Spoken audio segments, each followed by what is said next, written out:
When an overzealous neighbor targets my son with absurd accusations, I'll risk everything to expose the dark underbelly of our seemingly perfect community. Can a mother's audacity spark real change? Before we begin today's deranged HOA story, tell me you haven't had your fill of irrational and power-grabbing HOA nonsense. Smash that like button to show you're on my side, and drop a comment if you've ever faced off against an overbearing homeowners association. Be sure to subscribe and ring the notification bell, because this saga's only getting crazier from here. I watched in horror as Mrs. Henderson, armed with her clipboard, our neighborhood's equivalent of Excalibur, began her stalking season. She zoomed into view like a buzzard on the hunt, mistaking my son's laid-back strut for something far more sinister than just a kid wrapped up in his own world. I could hardly believe my eyes. She had confused his nonchalance with unspecified crime, like some deranged behavioral analyst. "He looks undocumented," she proclaimed loudly, flinging her arms as if casting away evil spirits. "I mean, really? Is that the best you got, Karen?" I almost yelled. "He's just a kid with an affinity for comic books and skateboards. The only crime he's committed is learning how to ride a skateboard in less than 2 minutes." But because I value my sanity, I settled for rolling my eyes so hard I might have dislocated them. After the initial explosion of disbelief, the absurdity of the situation spiraled right into my heart. I could practically hear the gears turning in the HOA's mind. Suddenly, they morphed from regular busybodies to a high-stakes political committee, preparing to investigate who deserved to live in the unspoken utopia of our gated community. In hushed tones, I imagined them gathered around a table complete with cheap red wine, screw the glasses, and oversized blazers 3 sizes too small, pushing forward their wildly baseless claim of otherness. What's next? Casting my son in a reality show called Border Patrol Gated Edition? As the comedic absurdity rolled around in my head, I felt a spark of determination ignite inside me, the flame fueled by the ridiculousness of Karen's zealotry. That evening, I paced the living room back and forth as Felix entered through the door with that signature hum in his voice. He had no idea that his innocent stroll home had set off the human equivalent of a fire alarm in the HOA's brain. "Hey, Mom, did you know I caught air over the steps today?" he chirped, blissfully unaware of my inner turmoil. I smiled because that was my boy, always dreaming of flight while I was concocting an epic plan to turn the HOA's ill-formed machinations against them. "You might be aspiring for an Olympic career, but we need to talk, specifically about that clipboard-wielding dragon guarding the gates of suburban paradise," I said, raising an eyebrow. Felix's expression shifted from excitement to confusion faster than you could say court summons. The next day, I grabbed all the documentation I could find to unleash my secret weapon, ice. Karen might have been ready to wage war with her clipboard, but I was armed with actual paperwork. Enter the world of absurd bureaucracy. Just imagine the look on the faces of the HOA board as I thundered into their next scheduled meeting, complete with a laptop, a wealth of facts, and a casual reminder that I could, have the federal government come pay a little visit. Picture me, Lila Ramirez, local mom at large, determined to turn the tide against those self-righteous tyrants. Armed with screenshots of their privileged fright fest, I planned to serve them up a nice slice of humility, seasoned with a dash of ice investigatory justice. As the night of the meeting arrived, a certain excitement tinged the air. No longer am I just a vigilant mother. Tonight, I'm a warrior ready to reclaim my family's dignity. Dressed to kill in my colorful blouse, I strode into the community center like it was the final act of a gladiatorial arena where judges had come to crown the winner with a bouquet of self-righteousness.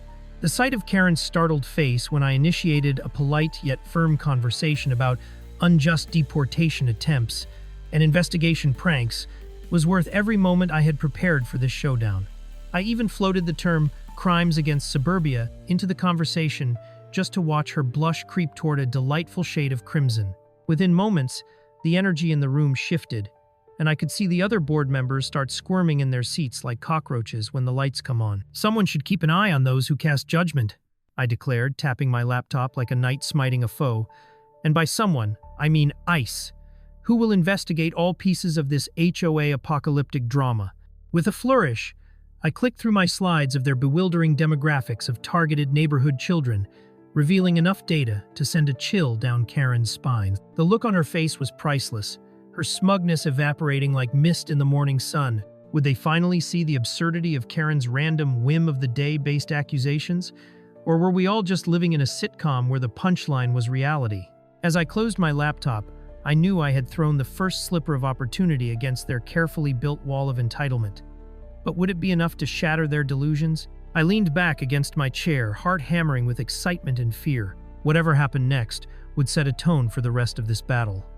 Would my audacity inspire others to join ranks with me, or cement Karen's reign in tyranny? Only one thing was for sure: this wasn't over. The HOA had awakened a formidable mother bear, and they wouldn't know what hit them. The moment I stepped into the community center, I could feel the tension in the air like a thick cloud of impending doom. Boisterous whispers graced the walls, bouncing from Karen's henchmen to board members like a suburban game of telephone. Their faces were set in identical expressions of an overcooked potato. I savored the sweet anticipation of their discomfort. Oh, how I relished the idea of being that unexpected lime in their monotonous perma-vanilla lives. With the absurdity of the situation still coursing through my veins, I couldn't help but muster a small, sarcastic smirk, ready to whip them into an investigative frenzy. This should be fun, I declared to no one in particular, picturing their horrified faces at my audacity. I began by presenting my evidence, an impressive PowerPoint complete with snazzy graphics indicating their rampant discriminatory practices, alongside an unnerving clear absence of common sense. Let's talk about the actual crimes happening in our neighborhood, I said, but I chose to give dramatic flair. Not those committed by innocent kids trying to ride skateboards home, but rather targeting innocent families. I dramatically gestured to my slides, a motion reminiscent of a magician pulling a rabbit from a hat. Let's take a look at how many of our young residents have been psychologically scarred by your paranoia. Can you imagine the sight? These board members trading glances like they were in a spy movie, silently relaying their panic about being outed by a single mom with a penchant for humor and ridiculous metaphors. As I flicked through the slides, the schadenfreude bubbled within me. One board member whispered to another, "Did she just say psychologically scarred?" in an incredulous tone.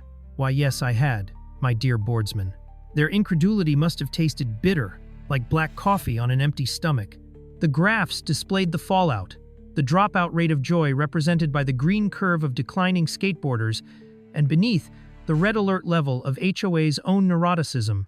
Cue rolling eyes and disbelief from those who thought they were the knights in shining armor of their suburban fairy tale, doomed to confront the reality that they were merely stumbling about in a world filled with bright-colored bikes and the echoes of laughter. With each bullet point, I could feel their facade of authority beginning to crack like stained glass under the weight of its own absurdity. They were armed with razor-sharp judgments and a fervent desire to maintain their picture-perfect subdivision, but I was armed with fire, humor, and the tenacity of a mother bear defending her cub. And just to clarify, I will be contacting ICE to review how you treat neighborhood kids. So, who's going to cover that delightful press conference? Just to be clear, they're going to want your names too. I shot back provocatively. Can they take a hint? The gasps around the room could have blown the roof off. Did I just declare my intent to drag them through bureaucratic chaos? Why, yes, I did. Just when I thought I had their undivided attention, Karen's monstrous hand shot up, and the eyes of the board members darted to her as if she were the queen in a game of chess. "This is all baseless. We're merely protecting our community," she spat, her voice dripping with self-righteous indignation. Ah, the classic entrapment of entitlement, I thought. I could almost hear the record scratch as the other members leaned back, minds racing like gears trying to comprehend how to salvage this train wreck while their captain was reducing their ship to shambles. My amusement reached new heights. Protecting whose community exactly? The gated fortress of the self-obsessed? The hostility soaked my thoughts, fueling my resolve more than anything I had ever thought possible. "Protecting the community, Karen?" I interjected, my voice steady and filled with an invigorating bite. "You're just implementing a no-fun agenda disguised as HOA regulations. Have you considered turning that disdain into something valuable like community outreach?" The collective silence was deafening. The board members looked like deer caught in headlights, or perhaps toddlers caught with their hands in the cookie jar. I could practically hear the pin drop. Did someone just imagine Felix hosting a skateboarding competition for neighborhood kids? That thought sent a twinkle of mischief through my soul. That's right. Shouldn't we be rallying around the youth rather than shoving them out like lepers in this gated paradise? As I watched Karen gulp as if reality was swallowing her whole, I realized I was not merely fighting for my son anymore, but for every marginalized voice hidden beneath layers of entitlement. My heart surged with a sense of victory so profound I couldn't help but feel electric. Not everyone wants to fit into your Pinterest perfect lives. Perhaps we ought to celebrate the different, instead of fearing it. Cassandra or Karen, whatever you prefer, I landed the final pun like a mic drop. The stunned silence folded into an unnerving tension that screamed, damn certainty. Would they finally reconsider their unwarranted warpath brought forth by a clipboard's whim? Or would they choose to persist in their wildly entitled beliefs? Whatever would come next, I stood resolute before them, waiting for their response, a tug at the emotional heartstrings that could either lead them to embarrassment or ignite a much-needed change. Their pupils dilated as they gazed at their own ignorance reflected back at them. Would this ridiculous battle draw in others eager to stand united, or would my impassioned plea fall upon deaf ears?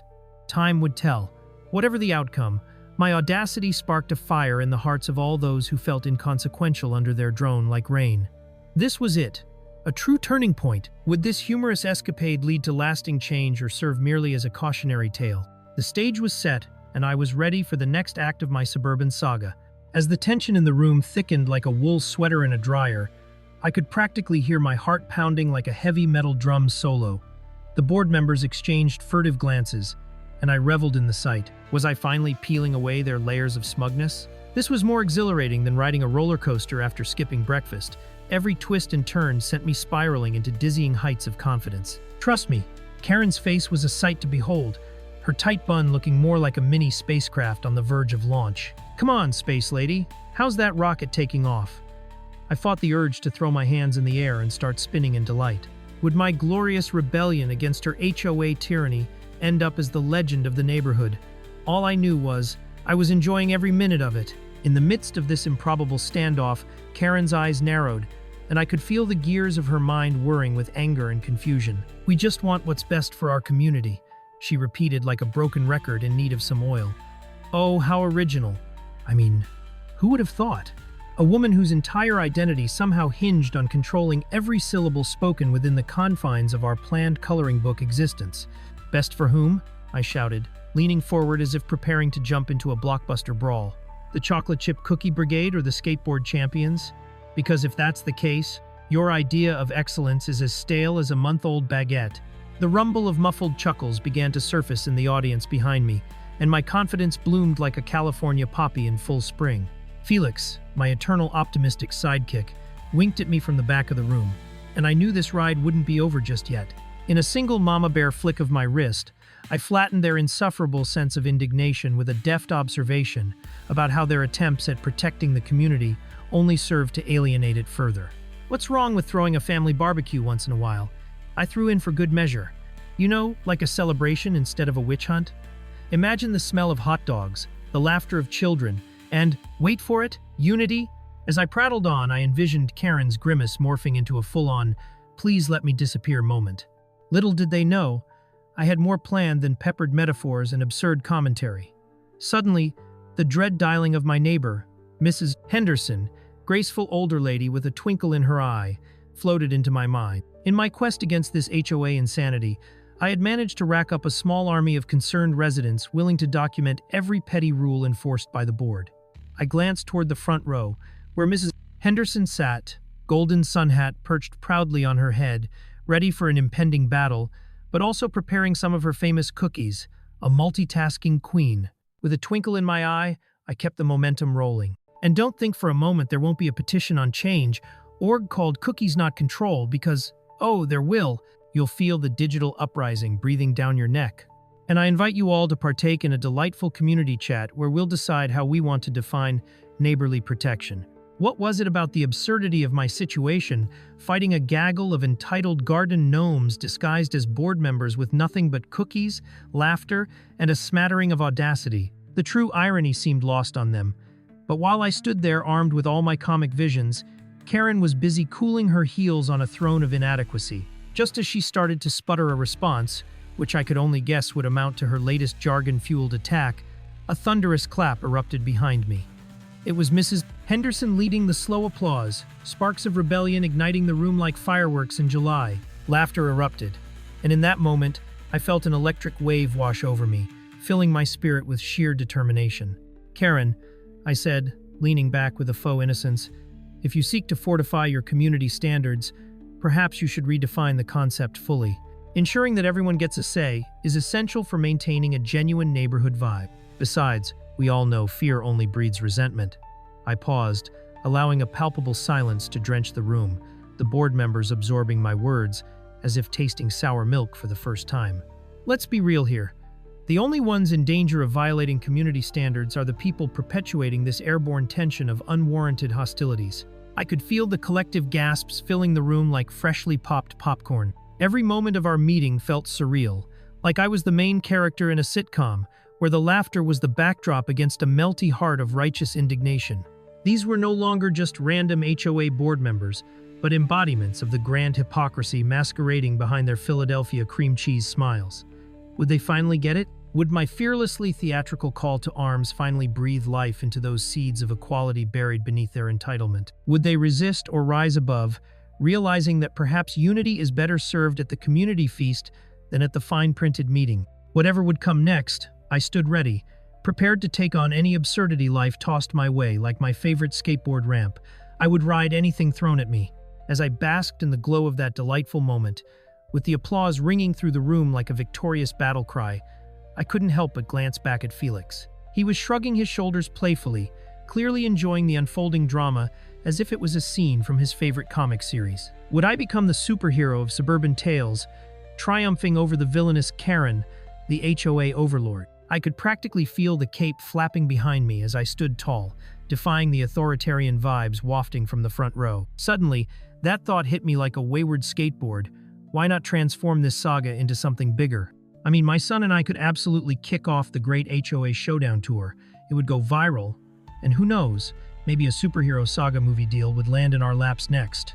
With a flick of my wrist, I drew focus back to Karen, who seemed bewildered, slowly morphing shades like a chameleon, losing its grip on reality. You know, Karen, I said dramatically, I can't believe you're suggesting we need stricter regulations on who walks our streets. It's almost as though a uniform policy for pedestrian-aged children is the next item on your agenda. The audience snorted in delight while her carefully composed facade began to crack, and I felt the tide of public sentiment sway. Who's next? No skateboard curfews. What's next?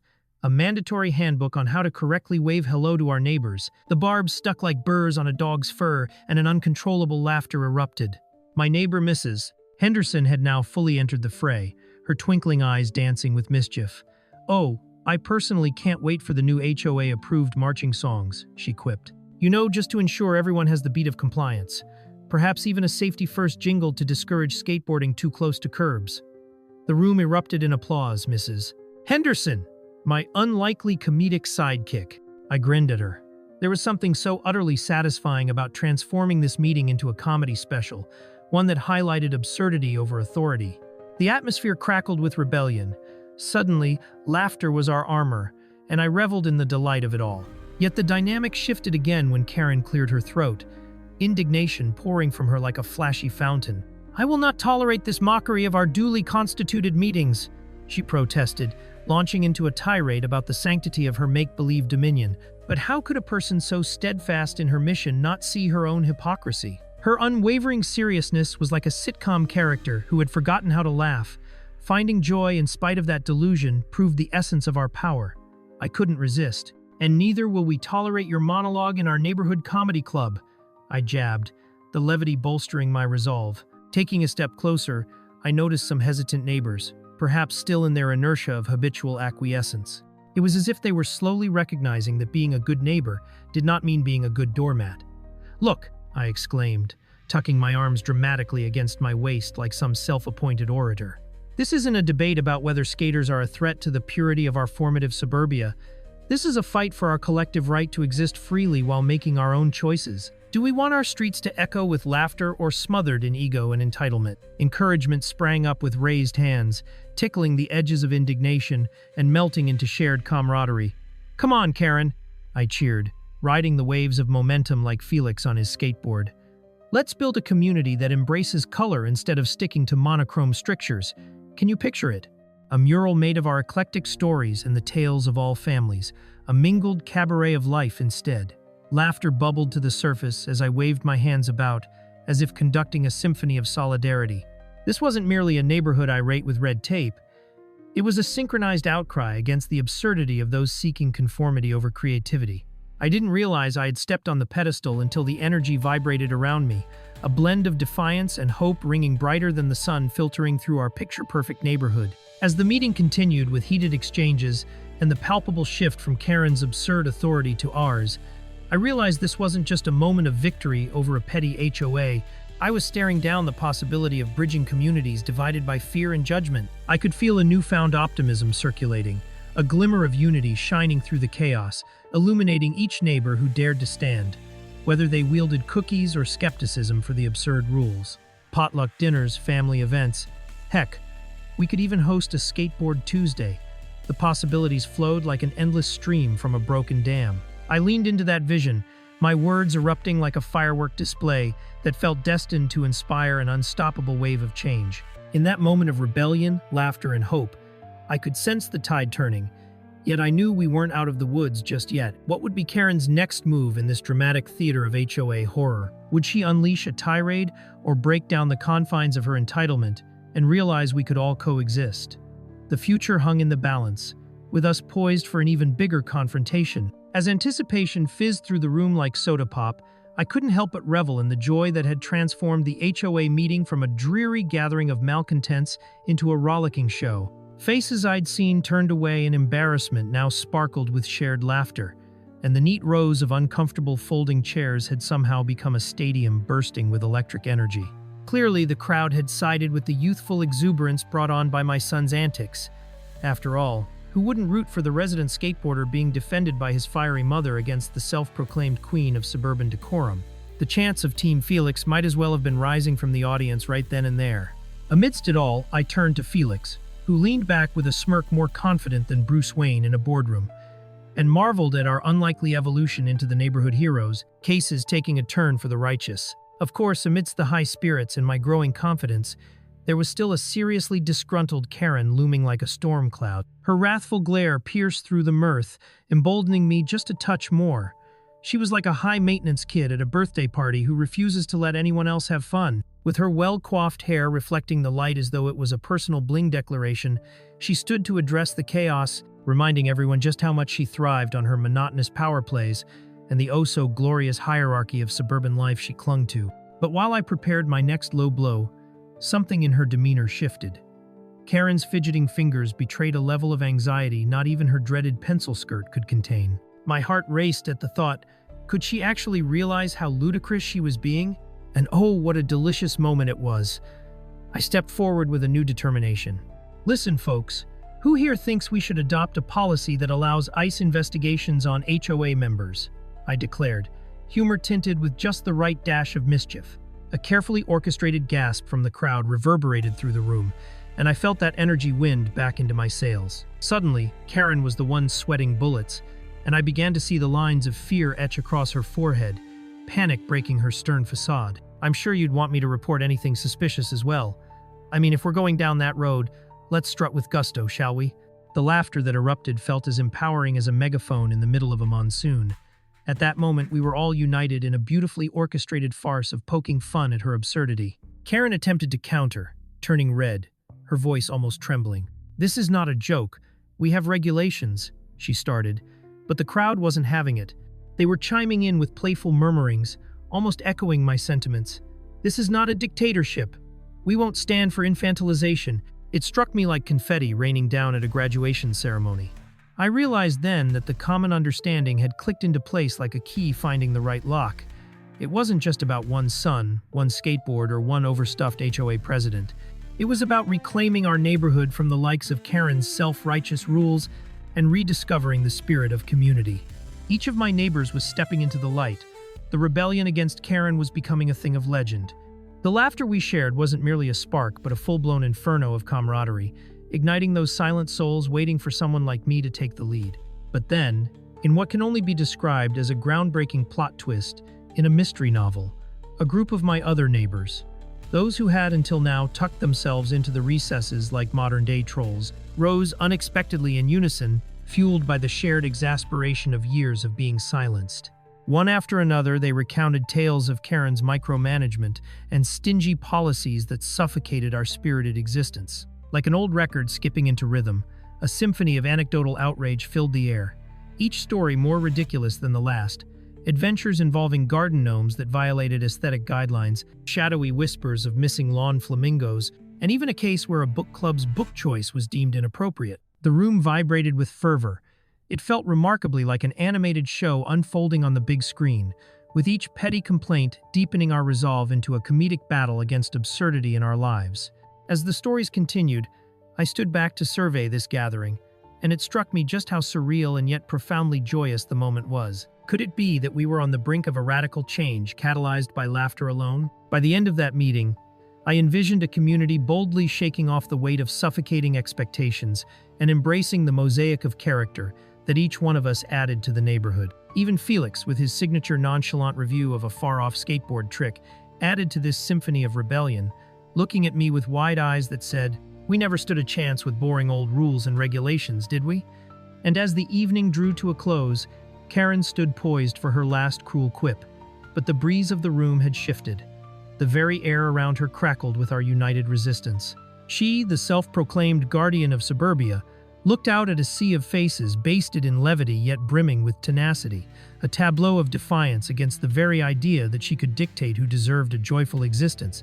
"This isn't over, Lila," she hissed, narrowing her eyes in the dimming light. But her words fell flat against the solidarity gathering around my little band of warriors. My heart raced as I thought about what would happen next in this wild dance of resistance. And just like that, with a rebellious chant in my heart and laughter at the ready, I found myself picturing the boundary lines blurring between laughter and advocacy. Who knew what absurdities would come next at these HOA meetings? Would we be scheduling insurrectionist potlucks next? Or maybe a karaoke night, sing a protest song event? Whatever it would be, one thing was certain: our battle had just begun.